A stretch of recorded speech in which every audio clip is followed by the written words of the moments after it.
వామ్మ వామ్మ వామ్మ నీ దండం పెడితే పరుసు పొరగాళ్ళు చల్లకుండా 3 ఏళ్ల సాంగ్ ఎదురు చూసి పుష్పాటు నిద్రలో కూడా పుష్పనే కలవరిస్తారు పోరగాళ్ళు.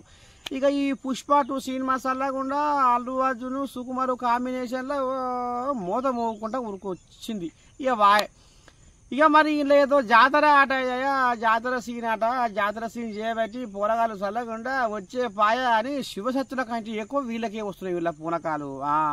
ఇక టికెట్ల రేట్లు ఎక్కువ పెంచినా కానీ ఏది ఏమైనా మేము పుష్ప2 సినిమా చూడవలసిందే అని మొత్తం తెగబడి గుంబ్ర కొద్దిగా థియేటర్ల ముందుల ఉరుకులా పెడుతుంటే నీ దండం పెడితే ఎక్కడికక్కడ తొక్కిస్తుంది ఆటలు అయ్యి ఆగం జగన్నాథం. కొంతమంది స్పృహ కోల్పోయారు, పానాలు పోయే కాడికి వచ్చింది కథ. ఏంది గందరగోళము? అరే సినిమా అంటే ఓ తీరుగా షెడో పాటో మరి చూస్తాము, ఆనందం పొందుతాము అన్న వ్యవహారం లేకుండా ఈ తొక్కిసలాటలు ఏంది, ఈ కథ ఏంది? సినిమా అంటే ఇట్లా మరి తొక్కొని సబుకో అని చెప్పిండ అల్లు అర్జున్. అరే రామచంద్ర ఏందో నుల్లా మొత్తానికైతే పాన్ ఇండియా లెవెల్లో దూసుకుపోతుందిలా ఈ పుష్ప2 సినిమా.